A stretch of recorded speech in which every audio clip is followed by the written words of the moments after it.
बिस्मिल्लाहिर्रहमानिर्रहीम। अस्सलाम वालेकुम दोस्तों, उम्मीद करता हूँ आप खैरियत से होंगे। आप देख रहे हैं मेरा यूट्यूब चैनल डॉक्टर मोहसिन आलम। तो आज हम बात करेंगे एंजाइटी यानी मेंटल स्ट्रेस, ये क्या होता है, कैसे होता है, इसके अलामात क्या हैं और इसका होम्योपैथिक में ट्रीटमेंट क्या है। तो चलिए बात करते हैं, मेरे साथ रहिएगा। तो सबसे पहले हम जानते हैं कि स्ट्रेस होता क्या है। हमारी बॉडी में एक हार्मोन होता है, स्ट्रेस हार्मोन, जिसे हम कोर्टिसोन भी कहते हैं। जब इसका लेवल थोड़ा सा ऊपर जाता है या ज़्यादा होता है तो हमारी बॉडी में एंजाइटी जैसी अलामात पैदा होना शुरू हो जाती हैं। दोस्तों, एंजाइटी का कभी कभार होना नॉर्मल होता है कि आप किसी वक्त परेशान हैं, स्ट्रेस्ड हैं, तो ये नॉर्मल कंडीशन होती है। लेकिन अगर यही एंजाइटी आपकी रूटीन वर्क बन जाए या ये आपके रूटीन को अफेक्ट करने लग जाए तो इसे हम एंजाइटी कहते हैं।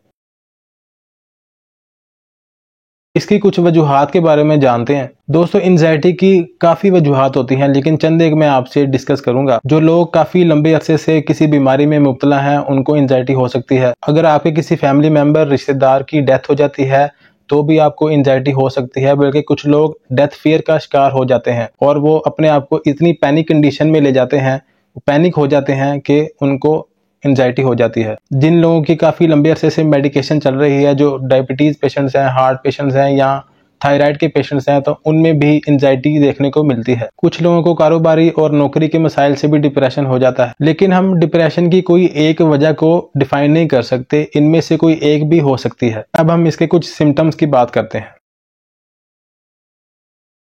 तो दोस्तों, अब मैं आपको बताता हूँ इसके कुछ सिम्टम्स के बारे में।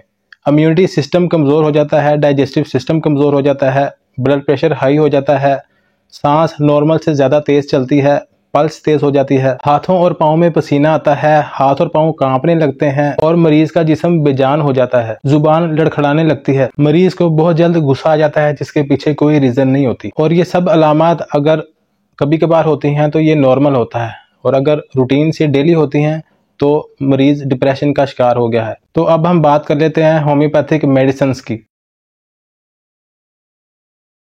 अब मैं आपको कुछ मेडिसिन बताता हूं और इसके साथ मेडिसिन की अलामात भी बताता हूं। सबसे पहली मेडिसिन है हमारे पास एकोनाइटम 30 पोटेंसी। ये मेडिसिन फेयर ऑफ डेथ पे काम करती है। मरीज अचानक घबरा जाता है और पल्स तेज हो जाती है, तो इसके 5-5 कतरे दिन में 3 दफ़ा इस्तेमाल कर सकते हैं। दोस्तों, दूसरी मेडिसिन है हमारे पास इग्निशिया 200। इस मेडिसिन की अलामत यह है कि मरीज दुखी रहता है, उदास रहता है, किसी से मिलना नहीं चाहता। इस मेडिसिन को भी आप 5 कतरे सुबह शाम ले सकते हैं। दोस्तों, तीसरी मेडिसिन है हमारे पास L72। ये फ्रांस की एक कंपनी लहनिंग है, उसकी ये मेडिसिन है जो कि पाकिस्तान में इंपोर्ट होती है। दोस्तों, ये एक गोल्डन मेडिसिन है, चाहे डिप्रेशन किसी भी वजह से हुआ हो, ये इन सब अलामात में बहुत अच्छा काम करती है। इसके 20-20 कतरे दिन में 3 दफ़ा इस्तेमाल करवा सकते हैं। इंशाल्लाह 1 से 1.5 माह के ट्रीटमेंट में मरीज बहुत बेहतर हो जाएगा। तो मैं आपको बताता हूँ कि आप स्ट्रेस लेवल को कैसे कम कर सकते हैं। खुश रहने की कोशिश करें, अपनी फैमिली के साथ टाइम स्पेंड करें और हर उस एक्टिविटी में ज़रूर हिस्सा लें जिससे आप खुश रहते हैं। और अपने दुख को दूसरों के साथ ज़रूर शेयर करें। अपने इमोशंस को अंदर ही दबाए ना रखें, जिस वजह से डिप्रेशन की अलामात